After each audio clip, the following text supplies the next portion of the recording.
विरासत के औद्योगिक क्षेत्रों का कायाकल्प करना। 3, चैंपियन एमएसएमई का निर्माण करना। 4, अवसंरचना को सशक्त प्रोत्साहन प्रदान करना। 5, दीर्घकालिक ऊर्जा सुरक्षा और स्थायित्व सुनिश्चित करना। 6, शहर आर्थिक क्षेत्र विकसित करना।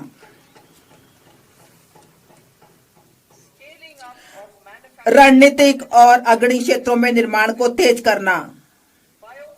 बायोफार्मा शक्ति मतलब ज्ञान, प्रौद्योगिकी एवं नवाचार के माध्यम से स्वास्थ्य सेवा के लिए रणनीति। भारत का रोग बोझ गैर संक्रामक बीमारियों जैसे कि मधुमेह, कैंसर, ऑटोइम्यून डिसऑर्डर की ओर बढ़ते हुए देखा गया है।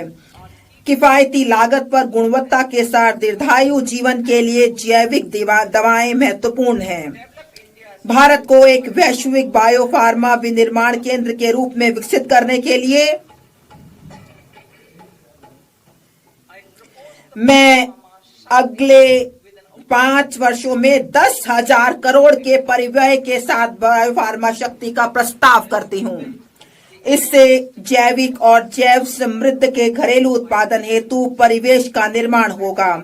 इस रणनीति में 3 नए राष्ट्रीय बायो फार्मास्यूटिकल शिक्षा एवं अनुसंधान संस्थानों जिसे NIPER और 7 मौजूदा संस्थानों के उन्नयन के साथ बायोफार्मा केंद्रित नेटवर्क शामिल किया जाएगा। इससे 1000 से अधिक मान्यता प्राप्त इंडिया क्लिनिकल ट्रायल साइटों का एक नेटवर्क तैयार होगा।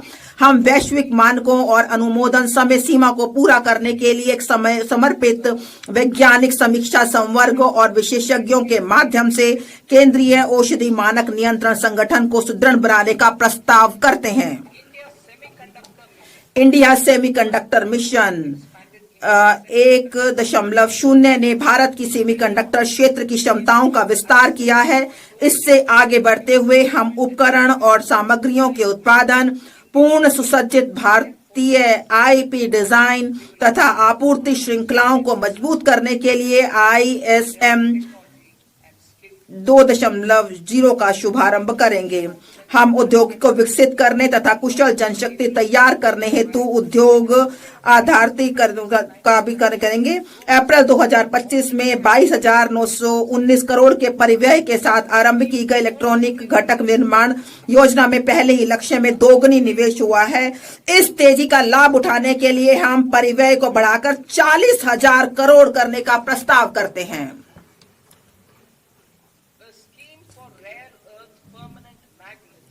नवंबर 2025 में rare earth permanent magnet scheme आरंभ की गई थी। अब हम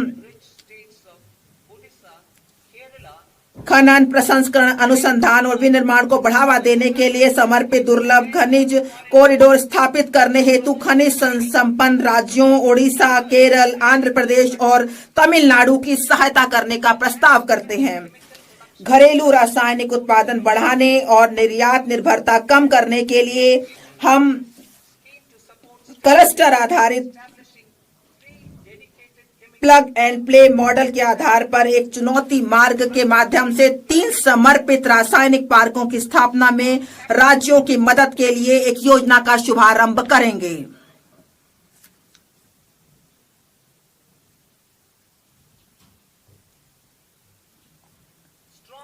मजबूत पूंजीगत वस्तु सामर्थ्य सभी देश क्षेत्रों में उत्पादकता और गुणवत्ता का निर्धारक है। इस क्षमता के निर्माण हेतु मैं निम्नलिखित का प्रस्ताव करती हूँ। CPSE द्वारा डिजिटल रूप में समर्पित ऑटोमेटेड सर्विस ब्यूरो के रूप में 2 स्थानों पर हाईटेक टूल रूम स्थापित किए जाएंगे जो स्थानीय रूप से बड़े पैमाने और कम लागत पर उच्च परिशुद्धता वाले घटकों के डिजाइन, परीक्षण और विनिर्माण करेंगे। 2, उच्च मूल्य और तकनीकी रूप से उन्नत निर्माण एवं अवसंरचना उपकरण CIEE के घरेलू उत्पादन को मजबूत करने हेतु निर्माण एवं अवसंरचना उपकरण समृद्धि के लिए एक योजना आरंभ की जाएगी। ये बहुमंजिला इमारत में लिफ्ट, अग्निशमन उपकरण, बड़ी और छोटी से लेकर मेट्रो और ऊंचाई वाले स्थानों पर सड़कों